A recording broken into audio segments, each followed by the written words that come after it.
Director of the Career Center here at Marietta College, and I want to welcome all of you to our February PioPitch. May the incredible ideas swirl just like the snow. Today we are starting something new, which is also very exciting, and that is PioPitch is partnering with the Marietta Chamber of Commerce. A wonderful collaboration, community and education working together to make our place even better than what it is in the Mid-Ohio Valley. Without further ado, let's start with the first one.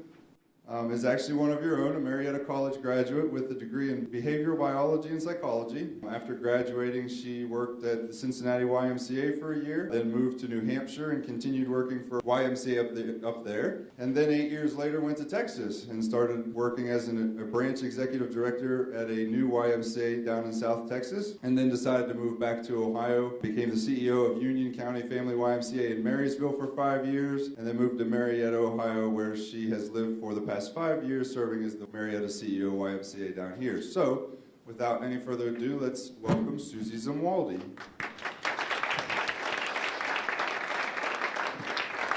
There we go.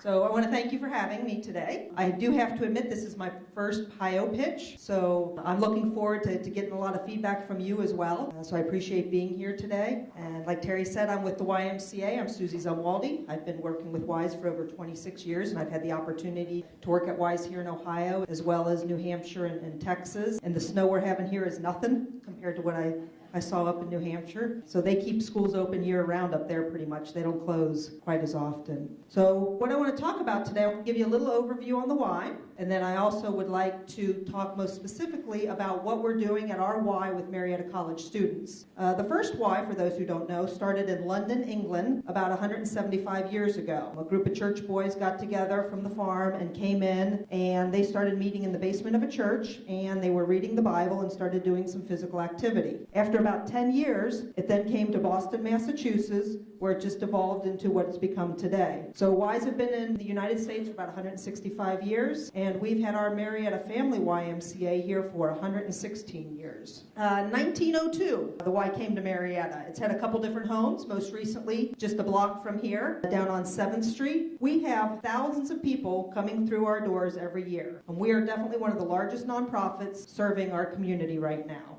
YMCAs have 3 focus areas: youth development, healthy living, and social responsibility. So everything we do, we try to focus around one or more of these focus areas. Youth development, we offer child care programs, summer camps, sports, aquatics, teen programs. When I left the Y just now, there was about 25 middle school boys down there having a dodgeball tournament. So we have lots of kids, lots of youth development going on at our YMCA, and you see that at all YMCAs. And I know quite a few of you hopefully have had experiences either here at this Y. One student here actually was at my Y in Marysville, so that was kind of neat to hear. Healthy living, we offer various fitness programs and group exercise classes for teens, adults, and seniors to promote healthy lifestyles. So everything we do, we try to focus around healthy living. And the third focus area is social responsibility. This is probably the ones that people don't realize as much. I mean, we love what we do with fitness, we love what we do with swim, but we are really here for social responsibility. We provide volunteer opportunities and donor opportunities. We partner with other organizations in the community to provide programs and activity that provide community benefit. So that's a big part of what makes the Y, the social responsibility. So what I'd like to do now is just take a couple of minutes to spend talking about what's going on at the Y and with our facility for Marietta College students. We have a 6-lane swimming pool with a diving well, and I don't know if you realize this or not, students and faculty, but you can come to the Y for free and swim. So anytime the pool is open, it is open for the college community as well from Marietta to come and swim for free. We have lifeguard job opportunities and work study opportunities. We've had work study students participate as swim team coaches in the past. We have a state-of-the-art fitness center. Those are our gravity machines. We offer over 70 different classes a week. As a college student, we actually have a special college membership rate. So the free partnership we have with the college right now gets you into the pool, but there's a reduced rate for college students if you want to come and utilize the entire facility. You've got a great facility here on campus, but there are some opportunities and things that we offer through group exercise classes, the gravity machines that you can see in this picture, a few things that are different from what you have available here. We offer internship opportunities, and we offer job and work study opportunities as well in the fitness area. This is one of my favorite pictures. We talk about social opportunity and social responsibility. Our Bridges Forward program. Sarah was an intern this past summer in the fitness center, and what she did is she helped create some fitness programs for kids, and she also worked with the Bridges Forward program, which is a program that we partner with Memorial Hospital for recovering stroke patients. So this is a great opportunity for social responsibility in what we do. Summer camps, we're all about the youth development. So we have college students that come back in the summertime or here living year-round that participate as camp counselors. We also have opportunities for jobs and work study and volunteer in our child care programs throughout the school year as well. We have a variety of youth and preschool sports as well as our teen after-school program that I mentioned earlier. A lot of internship opportunities we get through the new sports management program here and a lot of coaching opportunities. And then we have our special events. We get a lot of volunteers and interns that help with our special events. We have our Corporate Cup, which is an event in the fall that we've had volunteers and internships help as well, where companies compete in Olympic-style events against each other. The other thing that the pictures don't reflect are a few other opportunities. Through the leadership program, we have next-gen students participate on our board of directors, and we also have a student who's doing a capstone project this year at the Y, so it's great to have all these opportunities. So a lot going on at the Y. A lot of opportunities for our neighbors here at Marietta College to participate in the Y, and that's kind of what I've come to share. I know you and I have recently started working together a little bit to actually fold the YMCA into our curriculum. Could you talk a little bit more about that or share a little bit more about that and maybe some other ideas that you may have as far as utilizing the YMCA, not only just in a work-study internship opportunity experience, but how to actually bring the YMCA into the classroom? I think some people think that it's a great place to go and do sports and that, and I really try to emphasize the importance of being a well-rounded person and really having those organizational skills that people may not see and realize how important they are. I mean, running a basketball league is great, and you go out and play games on Saturday, but there's so much more involved in running it than people realize. And one of the things we recently did is one of the classes with Spencer is we're trying to get input from the students to help on an obstacle. So we've got 18 different obstacles with people going through mud pits and climbing over walls and getting all muddy, and we're trying to come up with a new obstacle created by Marietta College students. So they're going to give a presentation next week and submit their ideas. They've been working in small groups, so really trying to get more feedback from the students and turn it into an educational experience for them and a benefit to the Y as well. And I guess one of the things I'd like to take out of this, if I'm allowed to say this, is I want you to ask me questions, but I want feedback from all of you too on what we can do more at the Y to be more involved in the classroom. So any of the other faculty out here, what more can the Y do to come to you and to your classes and try to make it a benefit for you and your students as well as the Y? I think you've already sort of turned it around into another question, but do you feel that you've penetrated our little community well enough to draw out the resources that we have, more so than just athletes or intercollegiate participants, but more like general student body populations that would fit well with your three areas of emphasis and get involved, with the community in a lesser competitive way? So do you feel that you've reached us well enough, or do you have ideas on how you might reach us better? We take every opportunity to come to all of the events that are offered here for the students. So yesterday, I believe, there was a summer job fair that we had somebody representing the Y at. So any opportunity or any event that you have going on here where you're pulling the students in, we try to have a presence at. And what we can do is probably look beyond the ones that we're just invited to, kind of get a feel for what else is out there so that we can come and talk to the students, get feedback, share what's going on at the Y. I think there's a lot of people who don't realize that we have internship opportunities. It's not just for sports management majors. Currently, we probably have about 8 active students, either volunteering long-term or interning this semester. And my first response was going to be, we'll take as many as we can get, but that's probably not the right answer. I think we need to be able to manage and provide the staff resources to the students, so we don't want to overdo it. An event like the Mud Run, which unfortunately happens to be a week after school's out, but the Corporate Cup in the fall is a great opportunity, and we could use as many students as we could get for that. So there's really no limit. But I definitely think there's room to take on more students, especially in more areas outside of our sports programs. Can anybody just tell me what you know, Natalia, somebody like that? And if you don't know, I think it's a good example of avenues that we can pursue. So, saying I don't know much is an acceptable answer. I knew about the swimming pool, that we have access to that, but I didn't really know about the other events, special events that you guys promote. I would focus on promoting more of these events and the opportunities that you have for the students at the Marietta College. I know that Mary Beth, and I think she's here, she is in charge of the McDonough, the leadership program for volunteering opportunities, I think she would be a great person to get in contact with, as well as Hillis, for internship opportunities. Because I wasn't aware of all the community service programs that you have, and I thought maybe there was an organization on campus that could kind of engage with that and take control of one of those events as a project. We have fraternities and sororities and the leadership classes and such. Maybe one of those groups would want to really be engaged in one of your events and really help organize it, and that could be a good project for them. And I like your idea to try to get them to adopt a project or something and kind of make it their own. That's something I've been trying to do with our interns, is instead of just giving them busy work, I want them to do something that they can feel proud of and that they can call their own. What are the major sources of the funding for the Y? The majority of our funding comes from membership. About 35% comes from program income. We have just under 10% that comes from contributions, which the National Y will tell you that's actually low. They think it should be closer to 15 to 20% because we are a charity. And I think sometimes people forget that the Y is a charity. They look at us as a gym and swim, and they forget all of the community benefit and the social responsibility. So we're trying to do a better job of that. Do you have students from Marietta College work on that aspect? We get a couple marketing students. Being a small YMCA, you're looking at the marketing department. So I work with a couple of my other staff to do that. With membership, we focus pretty much on two areas of that. One is building the membership and new members, but the other is on retention. If I can get you in the door and keep you,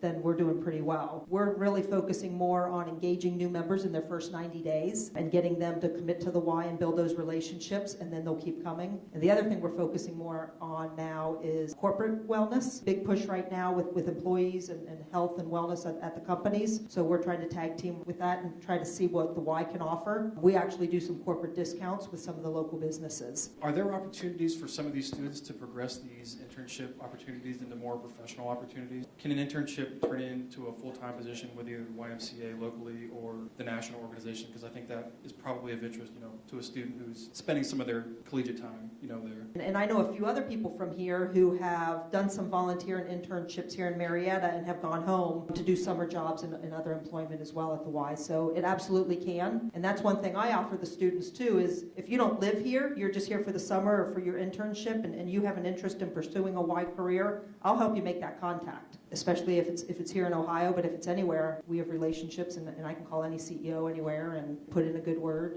and try to help make that happen. We have a good group of international students always on campus. Have you thought of programs or ways to involve them, your activities, or come to them for ideas? Maybe there are certain games and sports and things that they can be involved to, or they can actually be the leaders in those areas, bring new things to YMCA that currently don't exist. What I'd like to offer here is to come and sit down with whoever's interested and just have a brainstorming session, whether it's here on campus or bring you to the Y and kind of show you what we have. With the leadership program, I know we've had some international students come through that as well, but that's coming in, doing a service project and leaving. So I would love to be more involved and get more feedback. And the thing for me is, you can ask me what I think is a good idea, but I've learned it's not what Suzy thinks is a good idea, it's what all the students think. So the 20 students, 25 students sitting in here, it's what you want us to do at the Y. So I welcome feedback and would be happy to come to any groups and talk more and brainstorm and get your ideas. You mentioned your various funding sources, and I don't believe that I heard you mention grants. We get some grants. We don't rely on grants. We are selective in our grants. We want to make sure that they are grants that are truly benefiting what we want to do and the direction we want to go in. So we do get some smaller grants. The larger federal grants we're not applying for right now just because of the time it takes to manage them. And I kind of joked earlier about me being the marketing department. I'm also the grant writer. What's your building facility utilization rate? If you got an influx of 10, 15, or 20%, would you be so far overburdening your facility that pushes you into other challenges? I think most people here know we are in an aging facility. The first thought I have is I hope those people walk and don't come and use our parking lot during prime hours, because parking can get a little hectic. I think the building itself can certainly hold a few more people, but we are revisiting discussions on looking for a new facility. We've had these discussions off and on over the last 10, 15, 20 years, and I think we all realize that we really need to look at a future home for the Y. We need to look at something that can maintain some growth. So if we're looking at 20-25% growth here in the next 10 years, we need a facility that can do that. Like when you talk about the needs and desires that you're trying to get for whether it's them coming to programs or being assistants or being volunteers, is very general in a sense of you're saying, just come down and we'll give you something to do. And a lot of times I think that detours somebody from coming in. So have you ever thought of more focusing the organization of the event to say, hey, we need 3 people that are going to do this, and we need 3 people that are going to do this specific task to maybe attach to them better, as opposed to just saying, come down and we'll find a place for you. If I need 50 people, I can say I need 50 people, or I can say I need 5 to help with registration during this time, or I need someone to stand by this mud pit and watch everybody get muddy, but really maybe clarify or detail a little bit more on what we're specifically looking at, and that might catch somebody's attention better than just a random general call out. So thank you. So let's move right on to our next person to stay on task. Our next person presenting today is Tasha Werry. She's the founding member and facilitator of the Washington County Building and Bridges to Careers project. She's been employed with Marietta Schools since 1999. After teaching for 12 years, she moved to a district administrative position and is now the Director of Career Resources and Outreach. Tasha is also the founding member and facilitator of the Washington County Building Bridges to Careers. She works through the classroom and administrative lenses, having taught elementary and middle school grade levels, managed 3 federal grants, and worked to implement multiple school reform initiatives legislated at the state level. Tasha has earned her master's in education from The Ohio State University and is working toward her educational doctorate at Ohio University as well, which did I hear that you have successfully achieved that? So congratulations. So without any further ado, let's go to Tasha Werry. Yes, I'm unofficially Dr. Werry. Last Thursday I successfully defended, so I'm keeping it unofficial until I walk across the stage. So thank you for having me here tonight. I am Tasha Werry. I'm the Director of Career Resources and Outreach for Marietta City Schools, and then I facilitate the community group Building Bridges to Careers. Basically, tonight I would like to go through and discuss what Building Bridges to Careers is all about, and then I will tell you a little bit about this new project idea that we have. So who are we? And what do we do? This is our mission statement, and I wanted to zero in on a couple things, so I blocked them out so you couldn't read it just yet. Our mission statement, basically, we really want to tap into community networks. We want our students and we want our teachers to be able to attach to networks that are out there, and we also want to create new networks for them. We're zeroing in on Washington County students, K-12 area actually. We want to give them a variety of community-based experiences, and we want to increase their awareness of career and education options so that they can create and attain their life goals. So this is essentially the mission of Building Bridges to Careers. Basically, we work to bridge the gap between education and employment. So how do we do that? We inform, we connect, and we provide. We have a wide variety of ways in which we do those 3 things. We zero in on students in the area. We try to keep them at the center of the work that we do. We utilize an awful lot of community adults. And basically, we bring all these community adults from all of these different areas together as a network to create events and projects that can help our students determine what it is they want to do with the rest of their life, and also help them see what their potential future career might possibly be in Washington County. The papers that you have, all of these are described. These are the projects that we've developed over the last 4 years. Building Bridges to Careers actually started in August of 2012. So I'm not going to explain what they are because you can read about them, but I will tell you a little bit about each of them. The Real World Problem Scenario Project, this summer will be the 4th iteration of that project, and that project includes Education After Hours. That's the culmination of that particular project. The job shadowing actually predates Building Bridges to Careers. The Teen Career Awareness Initiative created the job shadow coordinator position, and then once Building Bridges to Careers came along, we absorbed that position into our Building Bridges to Careers coordinator. The Career Mentor Program, we just started that this year at Marietta Middle School, and so it's only in its first year. Career Pathway Stories, we have on our website 6 different pathway stories right now, and we have in the works for 5 more to be created. Family Career Awareness Day is an event that's happened for 2 years, and we're getting ready to have our 3rd, and we are partnered with the Chamber of Commerce on that particular event. Student Ambassador is a new program. Basically, we really felt like we were hitting adults in the work that we were doing, but we didn't feel like we were really getting into the schools, and so we have recruited student ambassadors from various high schools in the county. And then MC Squared actually predates Building Bridges to Careers as well. That one is in its 6th year this year, and basically that's a program that has Marietta College science professors collaborating with the elementary teachers from Marietta City Schools. So that's a little bit about Building Bridges to Careers over the last 4 years. Why am I here tonight? We didn't get a grant from the Ohio Department of Education. The grant that we wrote was for this project that I'm presenting to you tonight. It's called the Epicenter Project, and actually there are several folks in the room that helped collaborate on that project. So what is the Epicenter? Basically, the Epicenter is a place that would house small businesses and residents. It would also provide collaboration space and time for all the partners that are involved in the project. It would provide multiple opportunities for students to connect to community adults, and then it would also tap into the potential of K-12 students, and actually not just K-12 students, and I'll get into that in a minute. We want to create an entrepreneurial education center. So before we get any more into what the Epicenter is and what an entrepreneurial education center is all about, I need you to understand a couple of definitions. First of all, the high school credit flex is something that's available to all students in the state of Ohio.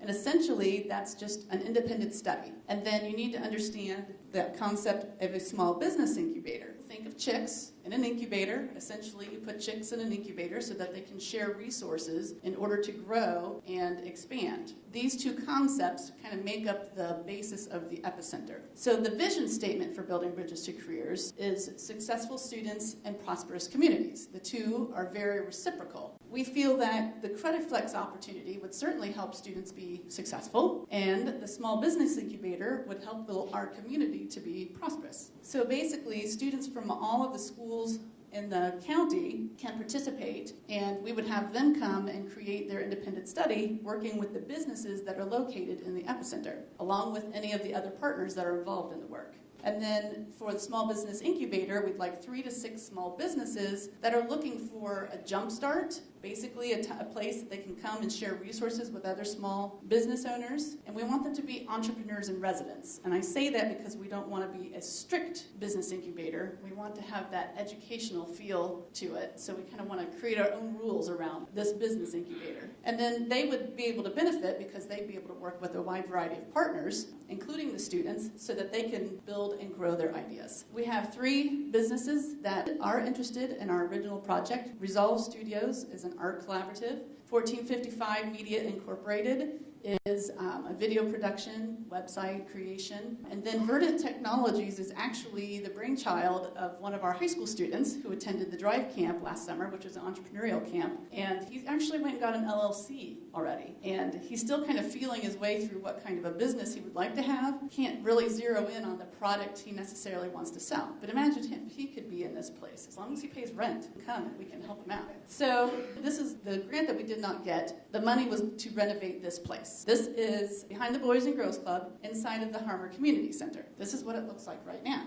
And so this is the basic floor layout that we had in mind for this. Right here, we would build a wall between the two of them. We would have place for businesses along there. This would be our collaboration space. We would have our BB2C coordinator housed there because we need somebody to kind of hold the calendar for the place and be able to bring in students and bring in folks to support. And then the Boys and Girls Club gym is on the other side of that, and that would not be part of the Epicenter. We have various activities that we would want to go on in this place: career mentoring, job shadowing, credit flex and independent studies for college students. We know that Marietta College is talking about an entrepreneurial minor, so there's lots of connections that could be made there too. Internships, again, both high school and college. Small business development classes, Drive Entrepreneur Summer Camp, potentially part of it could be in the Epicenter. Also a makerspace, which is exactly what it sounds like. Basically, you'd have people come together and make stuff. In the original grant, we would provide a 3D printer, a fab lab, if you've ever heard of that kind of thing. Junior PioPitch, that was in our grant. Imagine if our students could have junior PioPitch at the Epicenter and then come to the real PioPitch and be standing right where I am right now. Building Bridges to Careers professional development, in which we bring teachers in and then create that network there between the teachers and whatever businesses happen to be there. We have an example, actually. Right here you can see that there's, some things set up. Resolve Studios actually is kind of taking residence in there. And Resolve Studios is interested in this place because they are building a rather large sculpture that's going to be presented at the Parkersburg Art Center that didn't fit in their studio. They're growing, and they needed to be into this place. And they're already doing some of the things that we would like to occur in the epicenter. They're doing mentoring with 4th grade students at Harmer and also with middle school students from Marietta Middle School. So this is just an idea, an example of the kind of thing that could be going on here. So the epicenter, through the writing of the grant, we actually had several different collaborators, and a lot of the concept, the background, the basic idea of the epicenter, a lot of the work around that is already complete because we had a whole series of meetings in writing the grant. All of the schools in the county were involved in that conversation. Marietta College in Washington State and a very wide variety of organizations all came together in a variety of meetings to discuss the concept. We didn't get the grant to renovate the space. And one of my particular jobs is actually Building Bridges to Careers is a boundary spanning coalition, essentially. Basically, we're trying to kind of span the boundaries between education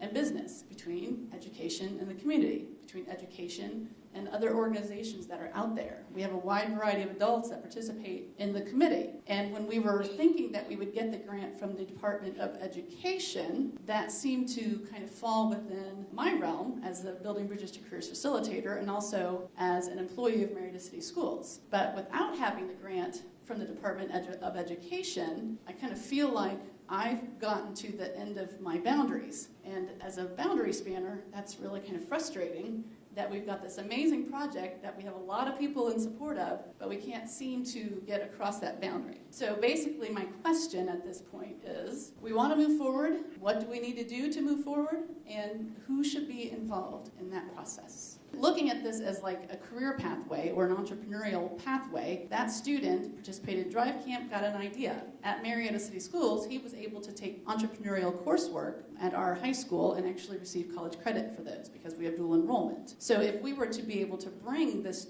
student with their business idea into the epicenter, first of all, like I said, the rent would be like cheap, but then there also would be there with other business folks and there would be lots of different collaboration time. The Small Business Development Center, Pamela Langford, has already offered to come and have classes there. What I envision that could occur there is you've got students at the high school level, you've got businesses that are residing there, they're the entrepreneurs in residence, you've got potentially college students that are coming over there, you've got teachers that are there, and you have other community folks that are interested in what's going on. So if you have events that are going on there, all of them could be collaborating with each other to continually develop and grow ideas. And then if they're in the epicenter and they're successful, then they could potentially move into their own real business residence, whether it's on Main Street, whether it's a larger business. It's kind of like a stepping stone to actually jumping forward with their business. The students that participate, for example, in the flex credit. So let's say we have a student that isn't really sure what they want to do with themselves. They could create this independent study flex credit. They would work with a teacher. They could work with our Building Bridges to Careers coordinator. They could work with each of the businesses that are there. So the student comes and kind of learn and experience business at various stages. Even if they're not interested in starting their own business, the soft skills that those students would learn, the transferable skills that those students would learn, the employability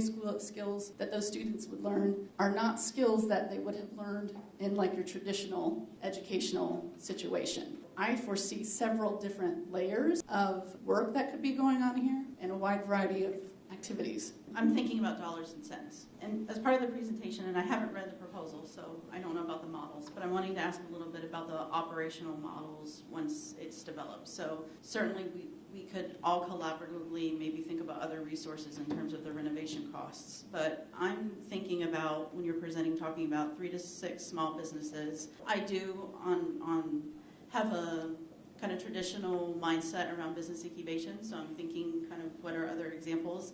I think it's a great opportunity. The epicenter, I love the name of it. I think it's a great opportunity. I think out-migration of our community youth is a challenge, and so knowing that you can stay here, the resources are here, here's the resources at a one-stop shop location, I think that there's a lot of benefit all around, so I think it's a good model. But from an operational standpoint, if the thought is maybe 3 to 6 businesses, what's the income generation? What's the revenue look like to operate it? What kind of models have been developed around that? Being located at the Harmer Community Center, there was no expectations that we paid rent to the Harmer Community Center. And so that kind of freed up, funds that would potentially be needed in another place. The businesses that were there, the rent that they would pay would actually go to the increase in utilities, and we were intending to have different modules, like I mentioned, a 3D printer, and there's a variety of different other pieces of technology that you could have, and that could be open for local community folks to come in and rent and spend time with developing their idea. That is something that occurs in other small business incubators and other fab labs and other places, so there could be income generated there as well. The space that would be provided in the collaboration space, there are definitely a wide variety of things that could occur in there. And I've even had someone approach me about teaching like videography classes using this space and renting the space. So there's another way in which to generate funds. By utilizing the Building Bridges to Careers Coordinator, that doesn't increase funds because that's already part of this person's job. So the oversight and keeping the calendar for this place would not create more income or would not necessarily add to the funding needs for the particular project. If it was to be located in this place, the biggest expense for the grant was the renovation of the space. Getting students there, because it's the Boys and Girls Club, that actually made it rather convenient because all K-12 districts in the county already send students using their transportation, like the Career Center, and some of them even send their students already to the Boys and Girls Club. And I'm thinking, you gotta remember, I'm thinking education. I come from an educational background, and the grant we wrote essentially would have given us funds for 1 year, and then we had to be able to sustain everything after that. When I'm thinking in terms of funding, in my mind, as I look at this through an educational lens, this is what I'm talking about when I feel like I've gotten to the end of my reach. In terms of trying to bring this project to fruition, I have done everything I can do within arm's reach from an educational standpoint. I know I lack knowledge about how to bring in the other, pieces of this. What I really need is for business, the city, economic developers, everybody to kind of step up to that line and meet me halfway. I am curious now. Why do you think you got turned down? Did they give you feedback? Yes. They want schools to be able to do one main thing with this, and that's save money. They give you a whole chunk of money, you get 1 year to spend it, but it's a 5-year grant. So you have to sustain whatever project you're creating with this money for 5 years after the grant year. I read through all of the comments that they made, and actually it was kind of 50-50. There were two of the people who read the grant loved it, thought it was great, 2 of them hated it. I don't think they believed us when we said that there would be no sustaining costs for Marietta City schools after the grant year. Because essentially, I don't think you guys understand the meaning of the term sustainability. I've only, been in the grant world for like 6 years now, and that's the one question you always ask is sustainability. But I don't think that they could see the vision, even though we had partners and we had, all these folks and there were different entities and the letters that they wrote that said, well, we'll take care of this part and we'll take care of this part. I don't think they could just see it. It's kind of an outside of the box project, especially for the state of Ohio and the Department of Education. So if you had 5 or 6 of those businesses in that space, and I know the space isn't very usable from an office type situation, but it's obviously perfect for what they're trying to do, right? Right. So if you could create 5 or 6 of those and they were paying rent for that space, is it doable over a 2 or 3 year time span that you would generate enough money to build it out? The renovations, if we had received the grant, this was another piece of it. All of the money had to be spent within 1 year, so the renovations had to be done in 1 year. So to do all of that in one fell swoop was like $500,000. So that's why we went for the straight A grant, because we thought, well, that gives each school could apply up to $1 million. So that's essentially why we kind of started with that particular grant, because they would give us a large chunk up front. Now, it could be spread out, but again, that's kind of where my educational background helped to kind of put education into this, and I know and understand the career mentoring and all the collaboration and the amazing things that can happen for kids and for the community and, bringing kids and adults together, but in terms of what would be needed in this large of a project, I don't necessarily have what I need to understand that part. It's hard to find just raw open space. If you have an existing business, you have a facility, right? When you get to the point where you need that raw open space, you don't really have it. So if you could come in there with the understanding of you're going to do X number of hours of mentorship for our high school students, maybe you could build it out that way. I'd probably not advertise it too loudly because you may have a line 25 businesses deep at the door and not have enough room to put them in there, but maybe go through the chamber, things like that, and try to advertise that you've got that space and maybe come up with a 2, 3, 4 year plan of make sure it's got electric in it and build a wall, right, build a wall, right, yeah, whatever, those type of things, and maybe take it into steps. I guess that's my suggestion is try to advertise that space as a usable space and see how many businesses you get come knocking on your door, and not make them sign a lease. So if they only need it 3 or 4 months, they use it for 3 or 4 months and then they leave. That's obviously a huge advantage for them as well. Understanding that the renovation costs are your largest initial hurdle. So you mentioned $500,000. Are there ways that you can drastically cut the $500,000 number to $350,000 or something that makes it much more attractive to the Department of Education? Because I don't feel the businesses coming there are going to be your problem. It's whether or not you can get the money to renovate this. So have you looked at creative ways to get this work done at a much lesser cost? Being that this is a county project, that's county schools, can you bring students in from the Career Center that are part of the electrical program or part of the carpentry program and work under the guidance of licensed contractors? Can you bring IT students in that handle the IT portion? Obviously, if they're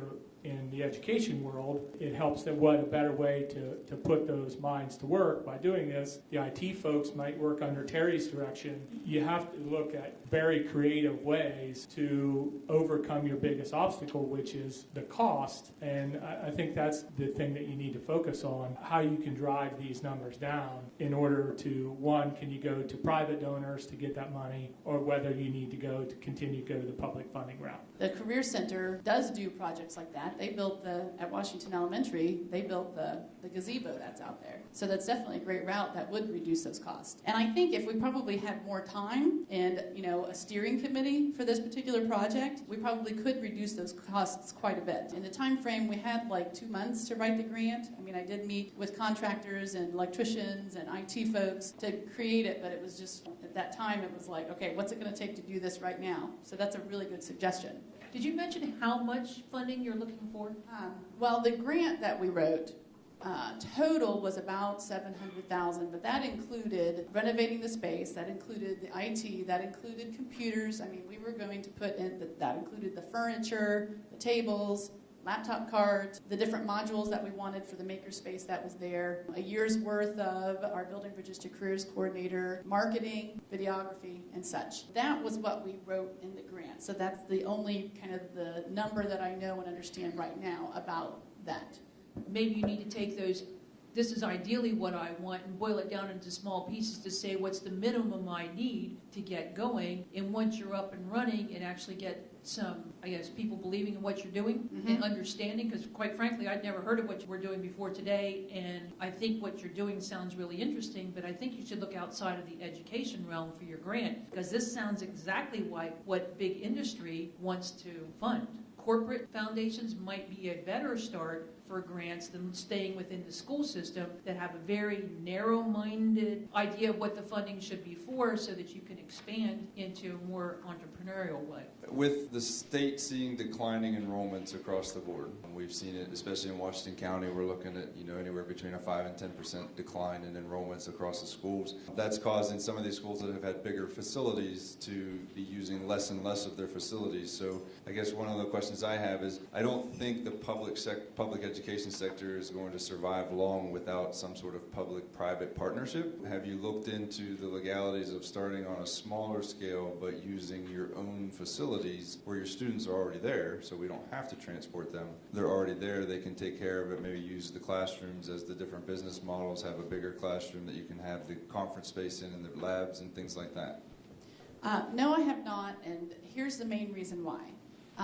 Being in education for as long as I have been, Funding is not anything that we get to decide upon. When you get funds, it's earmarked for something. And this occurs in a lot of different arenas. I really would like for Building Bridges to Careers Epicenter, because essentially the epicenter could be the center and kind of the core of Building Bridges to Careers, the organization itself, because that's a loosely made organization, but we've been able to do a lot that way. And I've always looked at it as if Building Bridges to Careers ever gets absorbed by a school district or within an organization or anything along those lines, then it won't sustain. Because we brought Building Bridges to Careers together as a group because we lost all of the different things that were occurring in schools for career awareness. We used to have career courses. I mean, I think probably a lot of people graduated having job shadowed while they were there. That was all gone in all of the schools in the county, essentially. I mean, it was kind of like way down to bare bones. And so that cyclical funding up and down makes me think that it needs to be its own separate entity. And so that might be a little bit naive, but in terms of future sustainability, if it can be its own separate entity and not be tied to specifically to the colleges or to the schools or to the organizations, I think it has a better chance of actually sustaining itself into the future.